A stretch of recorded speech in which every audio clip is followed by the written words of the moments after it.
नमस्कार, good news today देख रहे हैं आप। आपके साथ मैं हूं नवजोत रंधावा। शाम के 4 बज चुके हैं। वक्त है हमारे खास कार्यक्रम ये हुई ना बात का। बांग्लादेश आज एक सवाल बनकर खड़ा है। सवाल यह है कि हमारे पड़ोसी मुल्क में हालात कब तक सामान्य होंगे और जो हमले वहां पर अल्पसंख्यकों पर हो रहे हैं वो कब रुकेंगे। कब बांग्लादेश में कानून का राज लौटेगा। कब अपने थानों में कैद वहां की पुलिस बिना डरे काम पर लौटने की हिम्मत जुटा पाएगी।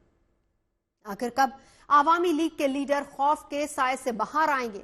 कब बांग्लादेश अपनी लय में लौटेगा। ये सारी चिंताएं इसलिए भी हैं क्योंकि बांग्लादेश से हमारी सीमाएं लगती हैं। हमारा पड़ोसी है बांग्लादेश और वहां के हालात का सीधा सीधा असर न सिर्फ हमारे बॉर्डर बल्कि भारत पर भी पड़ता है। शेख हसीना भी भारत में है और वो आगे कहां शरण लेंगी, अभी तक इसके बारे में तस्वीर क्लियर नहीं है। क्या अमेरिका को सेंट मार्टिन द्वीप न देना इस मुल्क को भारी पड़ा है। यह भी भारत के लिए एक चिंता की बात है। भारत की नजर बांग्लादेश के हर हालात पर है और बांग्लादेश की अंतरिम सरकार ने कुछ एक्शन लेने शुरू किए हैं, जैसे कि प्रदर्शनकारियों को अवैध हथियार सौंपने के लिए कहा गया है। खुद गृह मंत्रालय का काम देख रहे सखावत हुसैन ने अल्पसंख्यकों पर हमले के लिए माफी मांगी है। ऐसे में बहुत सारे सवाल हैं। सवाल यह कि क्या इन कोशिशों के बाद भी बांग्लादेश के हालात पटरी पर लौट पाएंगे। क्या अल्पसंख्यकों को सुरक्षा देने में वहां की सरकार सफल हो पाएगी और क्या है वो सेंट द्वीप जो सुर्खियों में बना हुआ है। इन्हीं सब मामलों पर विस्तार से हम अपने खास मेहमानों से चर्चा करेंगे, लेकिन उससे पहले आपको ये रिपोर्ट दिखाते हैं।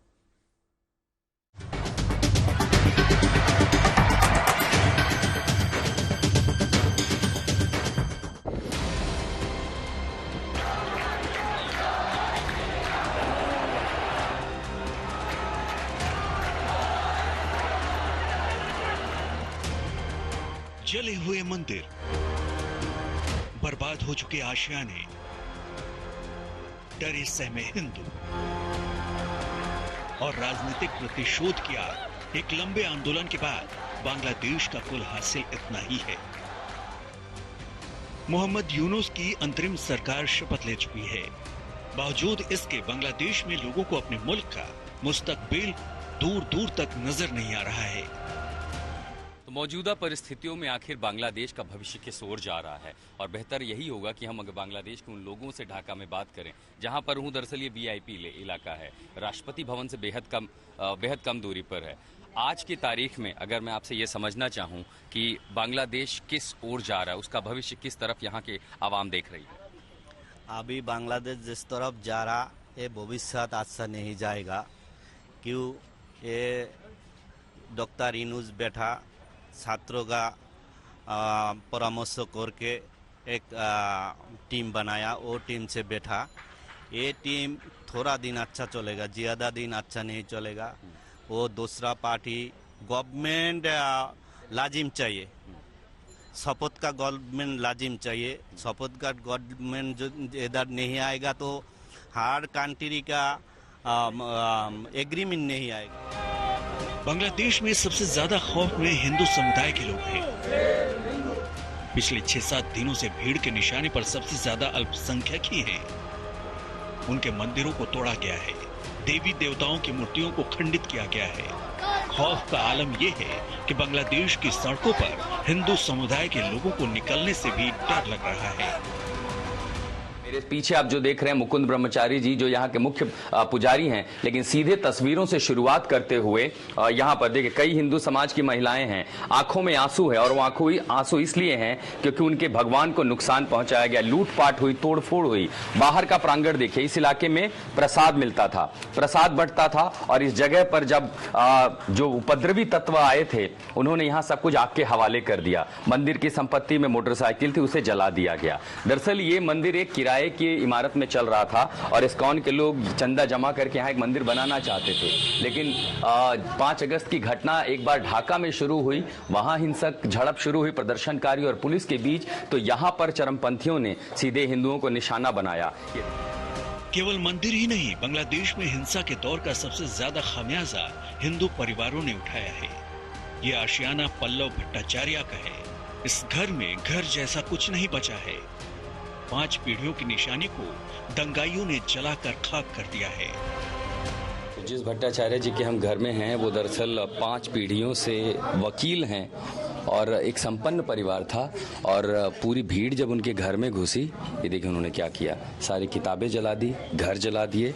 हालांकि भट्टाचार्य जी उस समय अपने परिवार के सदस्यों से मिलने के लिए जापान गए थे, लेकिन इस इलाके में 1935 মানে ডিএলআর বুক, যেটা 5 জেনারেশন दे आर 5 पीढ़ियों की जो वकालत थी, तो उसका लेखा जोखा और उससे जुड़ी हुई जो लेगेसी थी वो एक दूसरे के साथ यहाँ पर थी। और देखिए घर में अंधेरा है, सब कुछ, पूरा घर जला दिया गया है।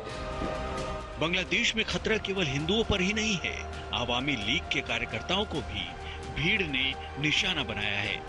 यही नहीं, बांग्लादेश की पुलिस भी कैद में है।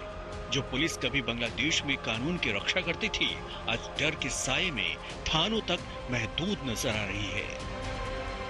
मैं इस समय भारत बांग्लादेश की सीमा पर सबसे नजदीकी शहर मेहरपुर में हूं और मेरे ठीक पीछे आप मेहरपुर पुलिस हेडक्वार्टर देख रहे हैं और सभी पुलिसकर्मी यहां हेडक्वार्टर के अंदर ही हैं। ये कोई कैद नहीं है, लेकिन वो यहां से बाहर नहीं जा सकते क्योंकि मौजूदा परिस्थितियों में जिस तरह का खतरा उन्होंने देखा है। खासकर ढाका में आपने जो तस्वीरें देखी हैं और जिस तरह से प्रदर्शन के खिलाफ कार्रवाई हुई, ऐसे में एक गुस्सा था। और उसके बाद पुलिसकर्मी दरअसल इन जगहों से अपने या तो थानों में चले गए या फिर कई सारे शहरों में तो अंडरग्राउंड हो गए। आप देख पा रहे हैं यहाँ पर ये तमाम पुलिसकर्मी अपने अपने इलाकों में हैं और पुलिस थानों की जो सुरक्षा है वो दरअसल सेना को सौंप दी गई है। तो आप देखिए, बांग्लादेश में भले ही अंतरिम सरकार ने कामकाज संभाल लिया हो, लेकिन अभी तक ना तो यहाँ कानून का राज है और न ही भविष्य को लेकर किसी तरह की निश्चिंतता। यही नहीं, बांग्लादेश की संसद की सुरक्षा का जिम्मा भी उन्हीं छात्रों को संभालनी पड़ रही है जो कल तक आंदोलन का हिस्सा हुआ करते थे। मेरे ठीक पीछे आप जो तस्वीरें देख रहे हैं ये संसद भवन की है और संसद भवन तक भी प्रदर्शनकारी पहुंचे थे। ये देखिए मैकेनिकल जो बैरियर होता है ये सबसे पहले तोड़ दिया गया और इसके बाद बड़ी संख्या में जो प्रदर्शनकारी हैं वो अंदर चले गए। अब यहाँ की सुरक्षा के रूप में चूंकि पुलिस है नहीं, तो अब यहाँ की आर्मी और नेवी की एक टुकड़ी को लगाया गया है इसकी हिफाजत करने के लिए। और बाहर जो हैं वो छात्र अभी भी यहीं पर हैं। ये वो स्टूडेंट्स हैं जो प्रदर्शन में शामिल थे और आप इनको देख पाएंगे कि बाहर की सुरक्षा दरअसल इन छात्रों ने ही संभाल रखी है। पड़ोस में जो हालात हैं उस पर भारत की भी नजर है। बांग्लादेश की पूर्व पीएम शेख हसीना भारत में है और उनका यहाँ होना भारत के लिए बड़ी दुविधा बन गया है। भारत से आवामी लीग के नेता भी मदद मांग रहे हैं और तमाम हिंदू संगठन भी भारत से बांग्लादेश में हस्तक्षेप की मांग कर रहे हैं। ऐसे में सवाल है कि भारत का रुख इस मामले में क्या हो सकता है, क्योंकि बांग्लादेश में किसी भी तरह की अस्थिरता भारत के लिए ठीक नहीं है और अभी बांग्लादेश में जो सरकार और जो हालात हैं उससे फिलहाल बहुत ज्यादा उम्मीद नजर नहीं आ रही है। बांग्लादेश से Ashutosh Mishra, good news today. तो स्थिति कैसी है ये तो आपने देख लिया, लेकिन इन सबके बीच बांग्लादेश की अंतरिम सरकार में गृह मामलों के सलाहकार brigadier general retired M Sakhawat Hussain ने अल्पसंख्यक हिंदू समुदाय से सुरक्षा प्रदान करने में विफल रहने के लिए माफी मांगी है। क्या कुछ उन्होंने कहा है वो सुनवाते आपको। এটা প্রত্যেকটি নাগরিকের কর্তব্য তুলসী যে মাইনরিটি বা আমরা যাদেরকে মাইনরিটি বলি সংখ্যালঘু সম্প্রদায়ের গায়ে হাত যেন না পড়ে। মেজরিটি যারা আছে যারা মেজরিটি রিলিজিয়ন এটা তাদের একান্ত পবিত্র কর্তব্য। আপনারা যদি না করেন এই মসজিদে গিয়ে সারাক্ষণ নামাজ পড়েন, এটার হিসাব আপনাকেও দিতে হবে যে আপনি কেন প্রোটেক্ট করতে পারলেন না যারা আপনার কাছে প্রোটেকশন চেয়েছে। এটা আমাদের ধর্মেই আছে যে আপনি প্রোটেক্ট করবেন বিং মেজরিটি। সেটা না করে যদি এটা করেন, এটা মৌলানা সাহেবদের জিজ্ঞেস করেন। আমি আশা করি আমার মাইনরিটি ভাইদের আমি মাफ চাই আপনাদের হাতে माफ। तमाम खास मेहमान हमारे साथ जुड़ चुके हैं। सिचुएशन इस वक्त बांग्लादेश में क्या है उसी पर हम करेंगे चर्चा। भारत के लिए कितनी चिंता की बात है ये भी एक बड़ा सवाल है। परिचय करा देती हूँ, एम्बेसडर अनिल त्रिगुनाथ जी हमारे साथ मौजूद हैं। इस वक्त फॉर्मर डिप्लोमेट भी हैं। हमारे साथ रॉबिन सचदेव जी हैं, डायरेक्टर हैं इंडिया अफेयर्स के। हमारे साथ इस वक्त जयंत घोषाल जी हैं, सीनियर जर्नलिस्ट हैं। और सुमोन मुकुंद दास हमारे साथ हैं और ये डायरेक्टर हैं इस्कॉन जगन्नाथ टेम्पल के। तमाम खास मेहमानों का स्वागत है। सबसे पहले अनिल जी, आप ही के पास आते हुए, देखिए पड़ोस में अगर चिंगारी लगी तो हमें सावधान हो जाना चाहिए, क्योंकि वो कहीं ना कहीं हमारे लिए भी खतरा है। जो सिचुएशन इस वक्त बांग्लादेश में है, भारत के लिए कितनी बड़ी चिंता की बात है, क्योंकि लग नहीं रहा अभी अंतरिम सरकार है और लग नहीं रहा कि बहुत जल्द हालात पटरी पर लौटेंगे। देखिए, जहां तक मैं समझता हूँ इसमें कोई शक नहीं है कि अगर हमारे नेबरहुड में, पड़ोस में कुछ भी इस तरह की बात होती है तो भारत के लिए चिंता की बात है, क्योंकि भारत की पॉलिसीज, जो नेबरहुड फर्स्ट पॉलिसी है, वो भी इसी तरफ है कि हम अपने नेबरहुड में सारा ये चाहते हैं कि वहाँ सामान्य स्थिति बनी रहे, स्टेबिलिटी हो, प्रोग्रेस हो, डेवलपमेंट हो। तो ये सारी चीज भारत हमेशा चाहता है, लेकिन जब भी यहाँ उनके अंदरूनी कारणों की वजह से जो हम ये देख रहे हैं जो हुआ है, और वो एक ऐसी अनयूजुअल स्थिति है, एक इमरजेंसी सिचुएशन है। और ऐसी सिचुएशन में जबकि वहां पर पुलिस खुद सड़कों से गायब है, तो आप सोच सकती हैं कि लॉ एंड ऑर्डर का जिम्मा कौन लेगा वहां पर। और कुछ इस तरह के जो हमेशा से रहे हैं वहां पर, एक ग्रुप है, सर्टेन ग्रुप्स, और जो हिंदू विरोधी हैं और जो हिंदुओं की खिलाफत करते हैं, इसलिए अक्सर वहां पर हिंदू मुस्लिम राइट्स हो जाते हैं। लेकिन मेरा कहना यह है, जैसा अभी आपने इनके जो होम एडवाइजर, होम मिनिस्टर कहें, उनकी बात सुनी, आपने मिस्टर यूनुस की बात सुनी, आपने ये भी सुना है कि बहुत सारे लोग जो हैं वो प्रोटेक्ट कर रहे हैं हिंदूज को, और टेम्पल्स को भी प्रोटेक्ट किया है। लेकिन इस सब के बावजूद घटनाएं घट रही हैं, और हमने देखा है कि ज्यादा से ज्यादा हिंदू लोग जो हैं वो सड़कों पर निकले थे ढाका में, और उन्होंने जुलूस में जो है अपनी बात कही। और सुना है कि मिस्टर यूनुस भी जो है वो उनके ग्रुप से मिलने वाले हैं। तो देखिए, ये ट्रांजिशनल स्टेज है। इसमें अगर हम ये सोचें कि एकदम से ठीक हो जाएगा या कुछ हो जाएगा, तो कुछ ना कुछ छुटपुट घटनाएं होती रहेंगी। और कुछ वो ग्रुप्स ऐसे हैं जो इसमें इसी जो एंटी इंडिया है और एंटी हिंदू भी है, बिल्कुल। और इसलिए वो जरूर कुछ ना कुछ इस तरह की यही हरकतें करते रहेंगे। यही यही चिंता की बात है, और यहीं से सवाल भी उठता है, क्योंकि देखिए एक समय था 18% आबादी और आज 8% तक सिमट कर रह गए हिंदू बांग्लादेश में, और टारगेट भी उन्हीं को किया जा रहा है, और सबसे ज्यादा तो मंदिरों को निशाना बनाया जा रहा है। हमारे साथ मुकुंदास ब्रह्मचारी जी मौजूद हैं। मुकुंदास जी, अभी हाल फिलहाल में हमने तस्वीरें भी देखी, और हमारे संवाददाता जो वहां से तस्वीरें भेज रहे हैं, इस वक्त सबसे ज्यादा जो खतरा है वो अल्पसंख्यक हिंदुओं को है। यहां तक कि ये तक बातें कही जा रही हैं कि अगर कोई इनको शरण देगा तो उनको भी बख्शा नहीं जाएगा। देखिए, अभी बांग्लादेश का जो हालात है वो बदतर से बदतर हो जा रहा है। जब भी तख्ता पलटता है, हिंदुओं के ऊपर ऐसा ही आक्रमण होता है। पिछले 54 साल से ऐसा हो रहा है, क्योंकि अभी तक बांग्लादेश में इतना संख्यालघुओं के ऊपर इतना सारा आक्रमण हुआ, तो बांग्लादेश में इसके लिए कोई जो विचार अच्छा से नहीं हुआ। इसलिए जो लोग आदमी हैं वो लोग क्या कर रहे हैं, हिंदू के ऊपर आक्रमण चला रहे। हम बांग्लादेश का सारे मुस्लिम संख्या के ऊपर हम विरुद्ध नहीं है, लेकिन जो लोग हमारा मंदिर को तोड़ रहे, हम उनको तीव्र घृणा निंदा जनाते हैं। आज भी बहुत सारे न्यूज चैनल इंडिया से आया, हमारा मंदिर का दर्शन किया, देखा कि किस हालत से हम उधर जुड़ रहे। हमारा मंदिर का क्या तहस कर दिया, सारे के मूर्तियां भांगचूर कर दिया। हमारा मंदिर पे बहुत पुराना ग्रंथशाला में थे, जो 300-700 पुराना जो पहले जो पुराण थे वो हमारा ग्रंथशाला में थे, वो भी जला दिया। और मंदिर का बहुत जितने सारे धन थे सारे सब कुछ लेके गया। ऐसा चल रहा है। और जो लोग प्रोटेस्ट करने के लिए जा रहे हैं उनको भी धमकी दे रहा है, आप लोग इधर प्रोटेस्ट कर रहे हैं तो आपको घर भी जला देंगे, आप लोगों की मुकुंदास जी, आप लोग की सुरक्षा के लिए, क्योंकि देखिए वहां से अधिकारी लोग आके माफी तो मांग रहे हैं, लेकिन आपको क्या इस वक्त महसूस हो रहा है, आपकी सुरक्षा के लिए क्या कोई कदम उठाए गए हैं? अभी तक तो ऐसे नहीं है। हमारा पास आया जो हमारा जो घटना का मंदिर पर जो घटना घटी 3 दिन आपको कोई कुछ होगा तो देंगे। हमारा सरकार से, हमारे डीसी ऑफिस से थोड़ा सा चावल हमारा दिया, इसके बाद और कुछ नहीं है। अभी तक ऐसा कुछ देखा नहीं पा रहा हूँ। लेकिन हम आशावादी है, अभी जो नया सरकार, न्यू सरकार जी है वो शांति में नोबेल प्राइज नोबेल जीता है। हम जो न्यूज के ऊपर भरोसा करता है कि जो लोग अभी हमारे बांग्लादेश में जो अशांति चल रही है वो लोग शांति आना है, शांति बढ़ सके। उसके बाद ये वाला हम कुछ नहीं कर सकता। और हमारा हमारा जो पहला जो है, जो हम मंदिर जितना मंदिर का तोड़ फोड़ कर दिया, जो सब इनका पुनर्निर्माण करना। और बिल्कुल। जो लोग इस घिनौना काम किया, उनका कार्य से अच्छा, जो विचार एक होना चीज चाहिए। मुकुंद जी, एक सवाल और मैं आपसे पूछूंगी, फिर उसके बाद मैं अपने बाकी मेहमानों की तरफ जाऊंगी। रोबिन जी भी हमारे साथ मौजूद है, वरिष्ठ पत्रकार लगातार हमारे साथ जुड़े हुए हैं, जयंत जी भी। लेकिन एक सवाल, जो लोग हमला वहां पर कर रहे हैं, जो टारगेट हिंदुओं को किया जा रहा है, वो क्या कह रहे हैं? वो क्या डिमांड कर रहे हैं? उनकी डिमांड यही है, बांग्लादेश छोड़ो। उनका तो हमेशा ऐसा ही डिमांड हो रहा है।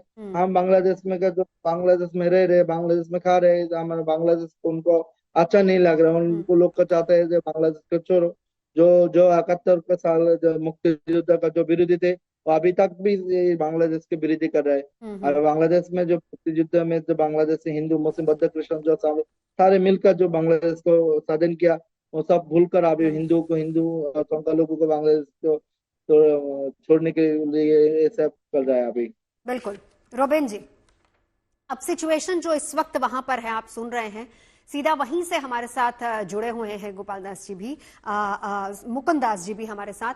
लेकिन रोबिन जी, बहुत बड़ी चिंता की बात है, सीधा टारगेट हिंदुओं को वहां पर किया जा रहा है। नवजोत जी, थैंक यू।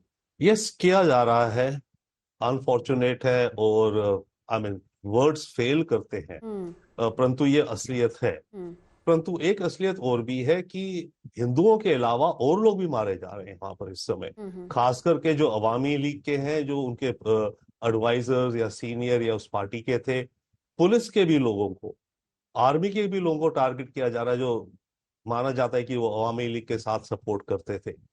तो ये एक टोटल वायलेंस है। बट ये है कि यस, अवामी लीग और उन्होंने जो मुश्किलें जताई ऑपोजिशन को, जिस तरह से ने दबाया, उसका ये बदला ले रहे हैं।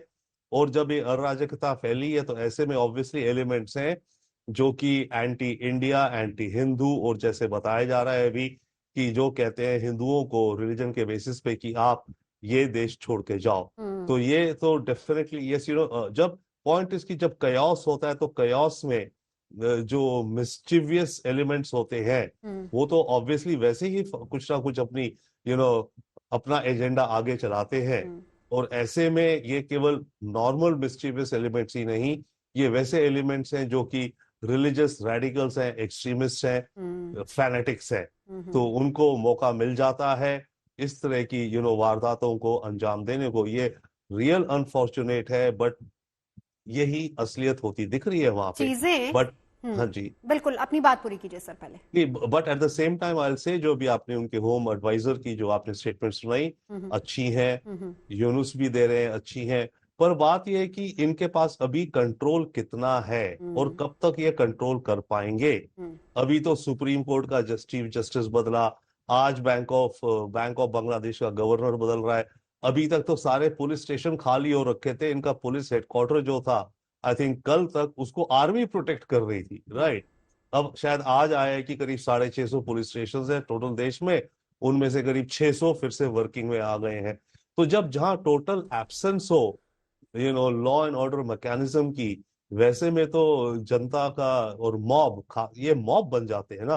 और मॉब का दिमाग तो मेंटालिटी तो जानवरों जैसी हो जाती है एक्चुअली, राइट। बिल्कुल, और वही तस्वीरें रोबिन जी हमें दिख भी रही है। जयंत जी, देखिए, छात्रों ने जो चाहा वो हुआ, सरकार बन गई है, नोबेल पुरस्कार विजेता के हाथों कमान है, बावजूद इसके शांति बहाली नहीं हो पा रही है। वक्त कितना लगेगा?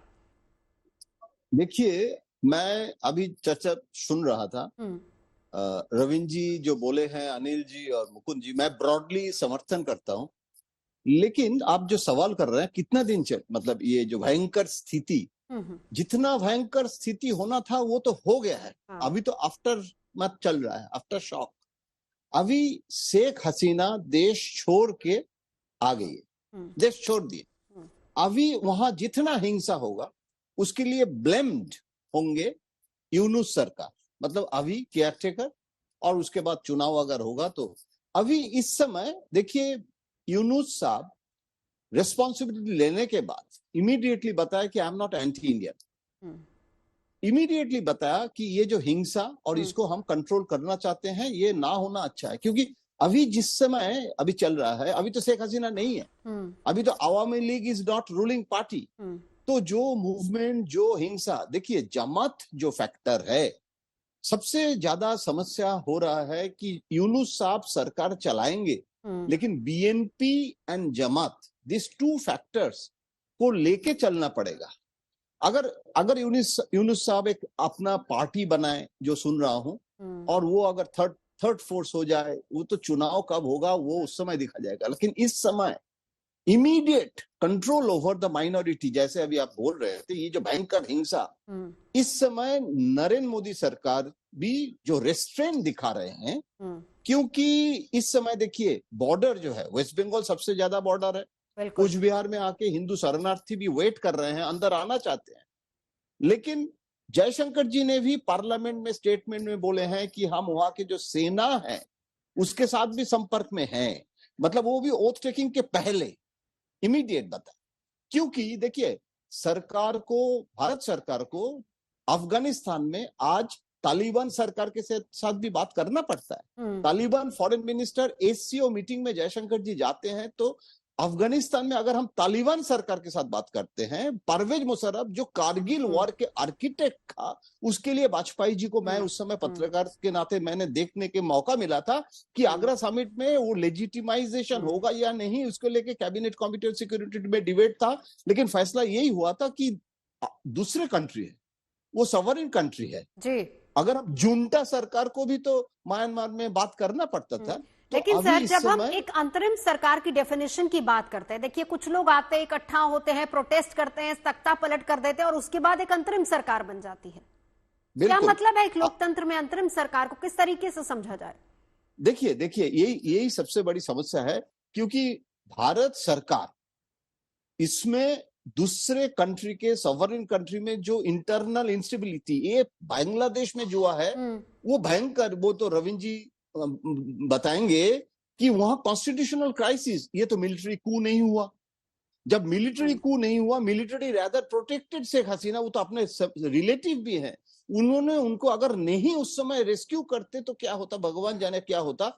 और उस समय कॉन्स्टिट्यूशनल वो जो रिजाइन किए हैं, उसके बाद प्रेसिडेंट रूल नहीं हुआ, तो क्या ठेकर गवर्नमेंट जाए। अब मैं आपके साथ सहमत हूं, ये एक पिक्यूलियर सिचुएशन बन गया था कि वो ना मिलिट्री रूल ना प्रेसिडेंट रूल, और जब तक ओथ टेकिंग नहीं हुआ तो वैक्यूम, कॉन्स्टिट्यूशनल वैक्यूम हो गया था। हाँ। तो इस समय और उसमें माइनॉरिटी के ऊपर अटैक जो हुआ, जैसे मोबोक्रेसी, जानवर जैसे, अपने रविंद्र जी ने, मैं सहमत व्यक्त कर रहा हूँ, वो तो मोबोक्रेसी। सर यही एक सवाल सबसे बड़ा है। एक बात रुगनाथ जी मैं आपके पास आना चाहूंगी, यही सबसे बड़ा सवाल है। देखिए तख्ता पलट हो जाता है, लोग आते हैं, प्रोटेस्ट करते हैं, तख्ता पलट हो जाता है और फिर उसके बाद एक अंतरिम सरकार वहां पर बन जाती है। स्टेबिलिटी वहां पर नहीं है। कहा जा रहा है कि चुनाव होंगे। पहली बात, जो सिचुएशन अभी वहां है वो भारत के लिए सबसे ज्यादा चैलेंजिंग है क्योंकि इमीडिएट पड़ोसी है। दूसरी बात, क्या गारंटी है जो सिचुएशन इस वक्त वहां पर है, आप सभी लोग इस बात से बिल्कुल पूरी तरह सहमत हैं। खुद इस्कॉन मंदिर से हमारे साथ भी मौजूद है प्रवक्ता, वो बार बार ये कह रहे हैं कि टारगेट किया जा रहा है, हिंदुओं को टारगेट किया जा रहा है। सरकार बार बार, भले ही जो अंतरिम सरकार की बात करूं मैं,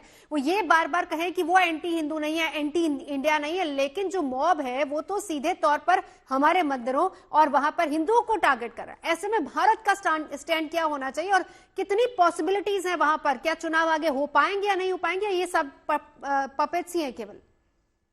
देखिए भारत ने जो निर्णय लिया है, जैसा प्रधानमंत्री मोदी ने, जो वहाँ के इंटरिम लीडर हैं मिस्टर यूनुस, उनको क्लियरली अपने जब कॉन्ग्रेचुलेट किया है, तो उन्होंने कहा है कि आप जो ये ह्यूमन राइट्स हैं और जो हमारे ये माइनॉरिटीज हैं, हिंदू माइनॉरिटीज, इन सब की रक्षा करें पूरा। लेकिन अब ये है कि करेगा कौन? करेगी तो आर्मी, या तो वहां पर इस वक्त में या पुलिस करती है।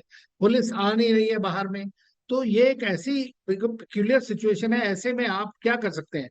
जो लीडर है वो पूरी तरह से लोगों से अपील कर रहा है कि भाई ये मत करिए इस तरह की बात, लेकिन ये एक ऐसी चीज है जो वहां पर काफी डीप सीटेड रही है और जैसा कुछ लोगों ने बोला भी कि जमाते इस्लामी एक ऐसी पार्टी है जो पाकिस्तान का बड़ा फेमस प्रोजेक्ट है वहां पर बांग्लादेश के अंदर में, जिसमें रेडिकल फंडामेंटलिस्ट टाइप के लोग हैं, तो वो इस तरह की चीजों का बड़ा फायदा उठाते हैं। और वो एक तरह से, मैं तो समझता हूँ कि ये लोग, अगर जैसा उन्होंने कहा कि इट इज सेकेंड लिबरेशन, तो उसको एक अच्छा काम करना चाहिए ताकि बांग्लादेश की जो स्मूथ ट्रांजिशन हो वहां पर। लेकिन मुझे नहीं लगता है कि अभी नियर फ्यूचर में ये सारी चीज एकदम रुकेगी। एक चीज और, जो अंतरिम प्रधानमंत्री, सर एक, सॉरी आपको टोक रही हूँ बीच में, एक चीज और, क्योंकि जो सिचुएशंस हैं, देखिए आपने अंतरिम सरकार बना ली, आप चाह रहे हैं कि सिचुएशंस को ठीक किया जाए एक तरीके से, आपने कहा एक स्मूथ ट्रांजिशन होना चाहिए, लेकिन यहां स्थिति उनके हाथ से निकलती जा रही है।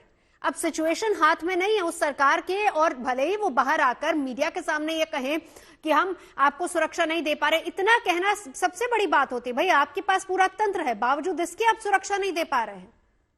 देखिए, एक तो चीज होती है आइडियलिज्म, दूसरा होता है reality, ground reality. Ground reality ये है कि जो भी लॉ एंड ऑर्डर होता है वो मेंटेन कौन कर सकता है? वो या तो वहां की पुलिस करेगी या वहां की आर्मी करेगी। Army generally day to day के काम में नहीं पड़ती है। पुलिस ने बिल्कुल, बिकॉज उनको खतरा है अपनी जान का खुद, तो वो लोग आ ही नहीं रहे वहां पर ड्यूटीज के लिए। तो पहले तो लोगों को, आप सोच सकती हैं कि वहां पर जो अवामी लीग के वर्कर्स हैं, लीडर्स हैं, वो सब बड़े छुपे हुए हैं कि वो हमको ना मार दें। दूसरी चीज ये है कि वहां के जो ये पुलिस वाले हैं वो नहीं आना चाहते कि उनको ना मार दें। तो इस तरह की सिचुएशन में जो है, मैं ये समझता हूँ कि मैसेजिंग जो है, अगर हाईएस्ट लीडरशिप से अगर आ रही है बार बार, वहां के चाहे होम मिनिस्टर हो, चाहे वहां के इंटरिम प्राइम मिनिस्टर हो, अगर वो ये रिक्वेस्ट कर रहे हैं, आर्मी चीफ से बात हो रही है हमारी, तो ऐसे में भारत के पास में जो चारा है वो ये है कि अपील करे। इंटरनेशनल प्रेशर इसी बात से बनता है उस कंट्री के ऊपर में, लेकिन वो खुद जाके तो नहीं रोक सकते ना। तो हमें रियलिटी जो ग्राउंड रियलिटी है उसके बारे में सोचना चाहिए। ऐसे में ये करते करते मैं समझता हूँ कि धीरे धीरे वो कब्जे में ले आएंगे जरूर, क्योंकि जो मिस्टर यूनुस हैं उसके लिए पूरा का पूरा सबको एक अक्रॉस द बॉर्डर एक रिस्पेक्ट है, लोगों में कॉन्फिडेंस है, लेकिन वो एक इंटरिम गवर्नमेंट है। बिल्कुल, चर्चा हम बांग्लादेश के हालात पर कर रहे हैं। तमाम खास मेहमान हमारे साथ मौजूद है। एक बार मुकुंदास जी आपके पास आते हुए, सर ये बताइए, जो बार बार अपीलें वहां पर वहां की हाईकमान आलाकमान सरकार की तरफ से की जा रही हैं कि अल्पसंख्यकों की रक्षा के लिए वो लोग तैयार हैं, या फिर उन्होंने माफी भी मांगी, क्या ग्राउंड पर उसका कहीं असर देखने को मिल रहा है आपको?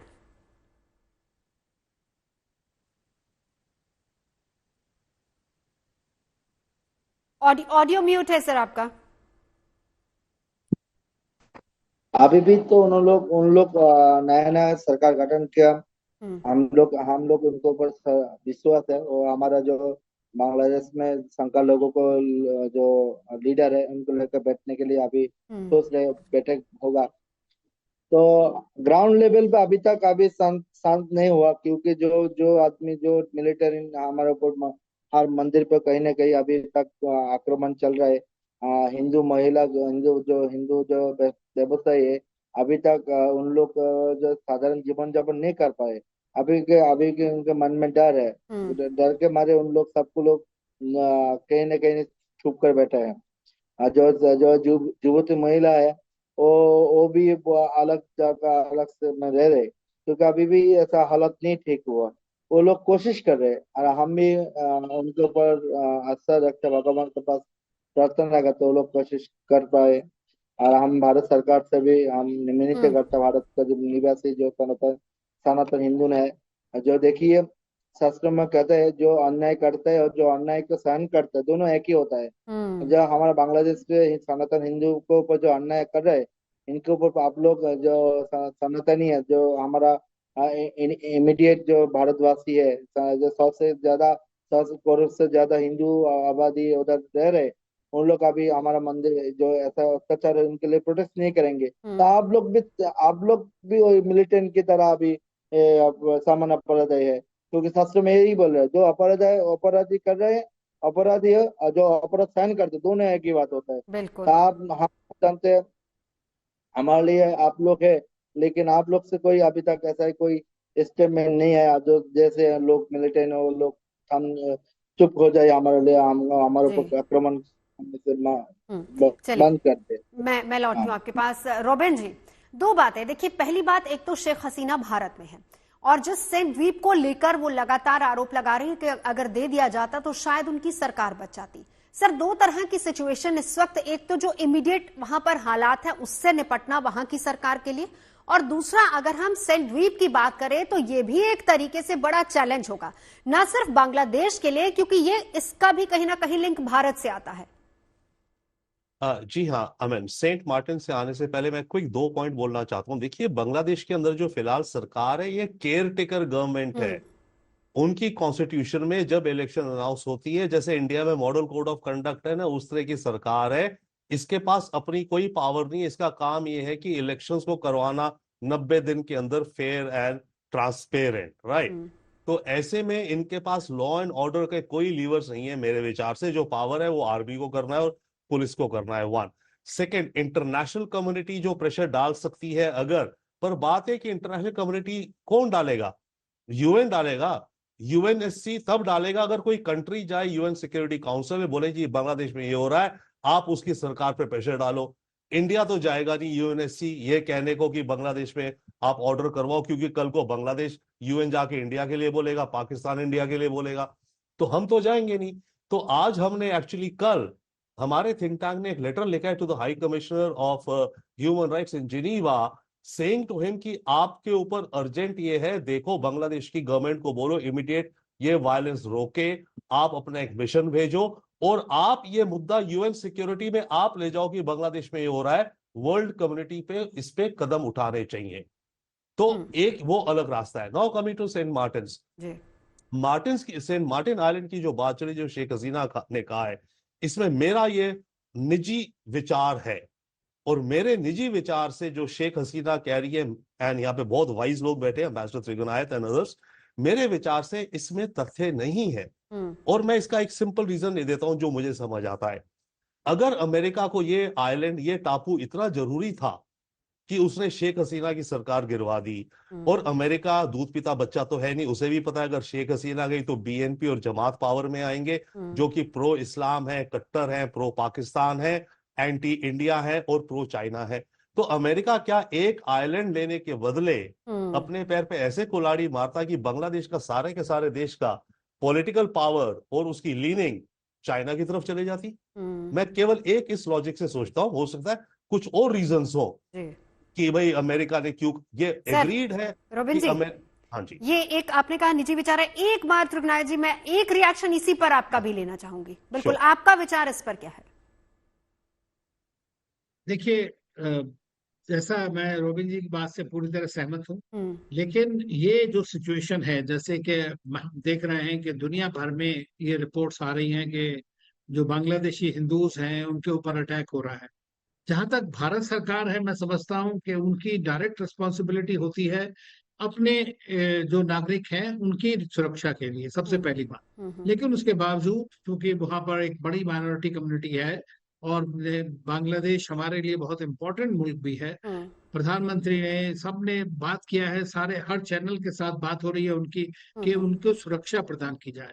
दूसरा, आपके पास एक ही चारा है, फिर या बॉर्डर खोल दीजिए, सारे लोगों को आने दीजिए, भारत में रख लीजिए। तो ये तो प्रैक्टिकल सोल्यूशन नहीं है, क्योंकि जो इन लोगों की सुरक्षा की जो जिम्मेदारी है वो सिर्फ वहां की सरकार की है, चाहे वो इंटरिम सरकार हो।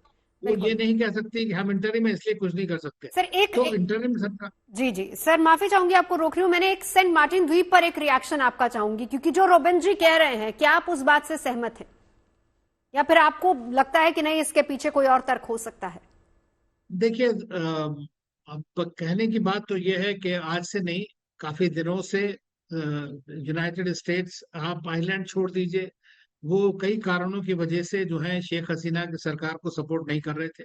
मैंने खुद बांग्लादेश में प्रेजेंट गया था जब पीछे 1-2 साल पहले, तो वहां पर भी मैंने देखा है कि वो इन्वेस्ट कर रहे हैं दूसरी गवर्नमेंट में ताकि इसको, उसके लिए एक और कारण भी था। वो कारण ये है कि वो चाहते थे कि शेख हसीना की सरकार जो है वो चाइना के साथ इतना क्लोज ना बने, और इसी सिलसिले में वो आइलैंड की बात भी हुई है।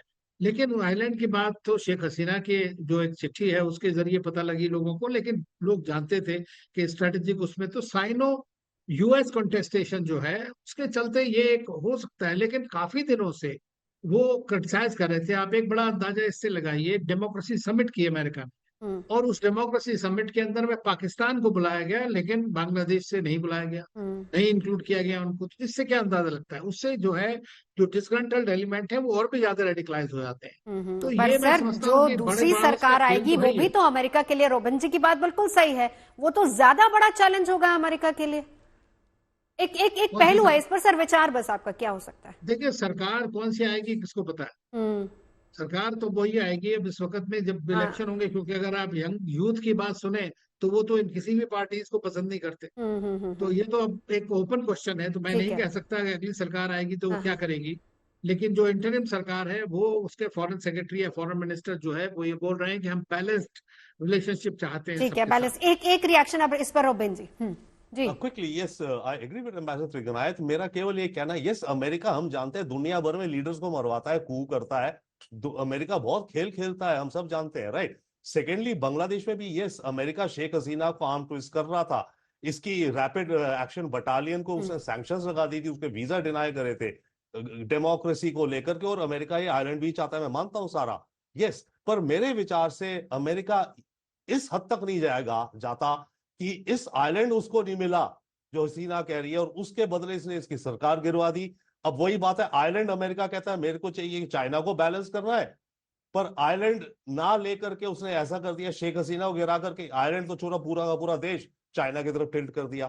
तो मेरे को ये आखिरी बिट ऑफ लॉजिक नहीं समझ आता कि ये कैसे लॉजिक होल्ड कर सकता है। चलिए, अभी सरकार किसकी बनेगी, बिल्कुल त्रिगनायत जी आपने सही कहा कि सरकार किसकी बनेगी वो तो अभी वक्त बताएगा। लेकिन इस वक्त की जो सिचुएशन है जिसमें भारत ने भले ही कॉन्ग्रेचुलेट किया हो अभी, और बार बार बांग्लादेश की तरफ से ये बयान आ रहे हों कि भारत के साथ पूरा बैलेंस बनाकर चला जाएगा, जैसे रिश्ते हैं उन रिश्तों वैसे ही रिश्ते रहेंगे, किसी तरह की तलखी आएगी नहीं।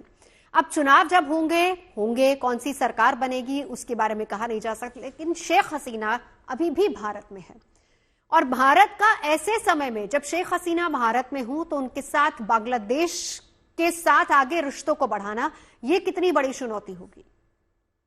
देखिए, शेख हसीना भारत में पहले भी रह चुकी हैं 5-6 साल, आपको पता होगा, ये पहली बार नहीं हो रहा है।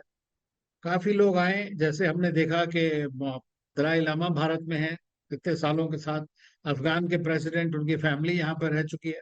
तो ये चीजें चलती रहती हैं। ये बात सच है कि ये एक इरिटेंट है रिलेशनशिप के बीच में, बिकॉज ज्यादातर बांग्लादेशी ये सोच रहे हैं और कि किसी भी कारणवश कि भारत की पॉलिसी और सपोर्ट खाली शेख हसीना के लिए था, जबकि वो सच नहीं है। भारत की पॉलिसी पूरी तरह से हमारे बांग्लादेशी भाइयों बहनों के लिए, उनके डेवलपमेंट के लिए, एक नेशन के लिए है। लीडर होता है कॉन्डुइट, लेकिन उस चीज को इन्होंने टोटली आइडेंटिफाई किया कि भारत और शेख हसीना एक है, इसलिए वहां पर ग्रास रूट में भारत के लिए थोड़ी सी इस वक्त एक समस्या है। लेकिन मैं समझता हूं, अगर आप आज की डेट में देखें तो रियलिटी देखिए, अफगानिस्तान भारत के खिलाफ थे तालिबान, लेकिन आज वो भारत से रिक्वेस्ट करें आइए प्लीज कंप्लीट करिए सारी प्रोजेक्ट्स।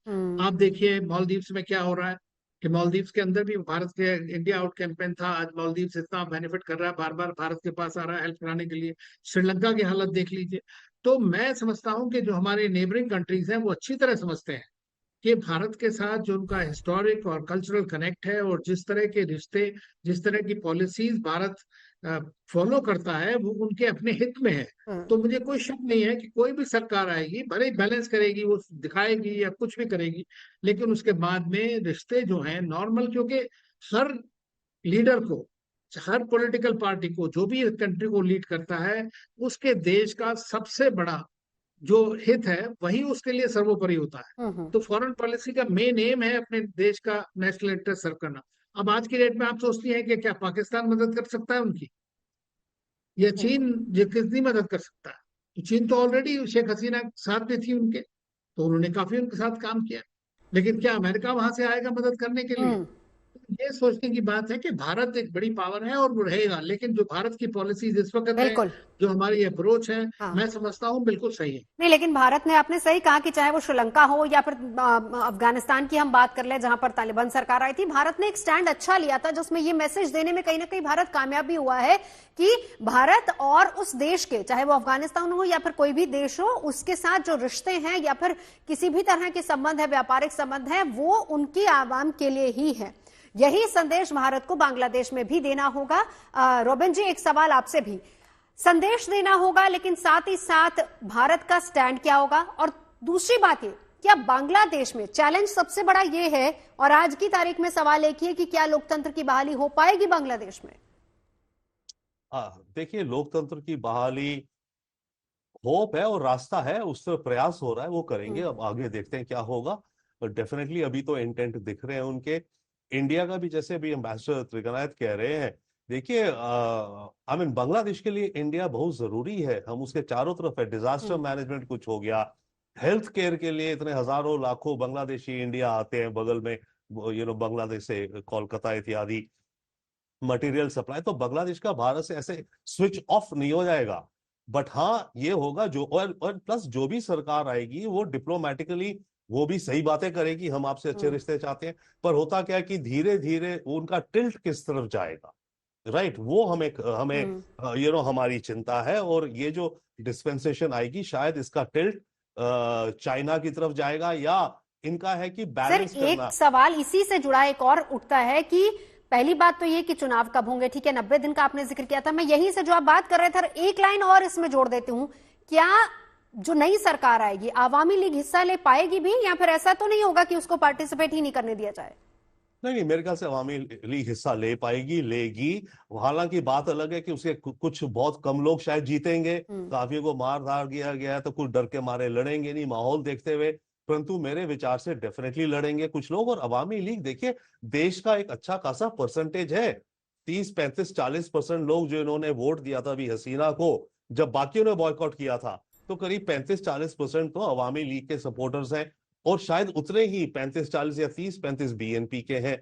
तो अवामी लीग डेफिनेटली इलेक्शंस लड़ेगी। इनफैक्ट आई थिंक आज स्टेटमेंट भी है इनकी कि हम चाहते हैं अवामी लीग बिल्कुल लड़े, हम उसको बैन नहीं करेंगे। आई थिंक ये यूनुस ने कहा है, तो लड़ेगी। अब बात अलग है कि इस माहौल जो भी ताजा रेवोल्यूशन हुआ है, ऐसे में अवामी लीग को शायद सीटें कितनी मिलेंगी, वो लगता है कि उसको सीटें बहुत कम मिलेंगी। शेख हसीना का भविष्य क्या, वापस जा पाएंगे? नहीं, अभी इमीडिएट में तो शायद जा नहीं पाएंगी, पर कह नहीं सकते।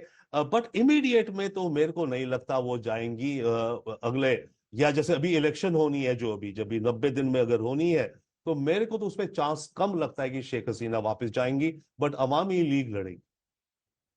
बिल्कुल। चलिए, एक आखिरी सवाल मुकुंद दास जी, अभी सिचुएशन क्या है मेहरपुर में?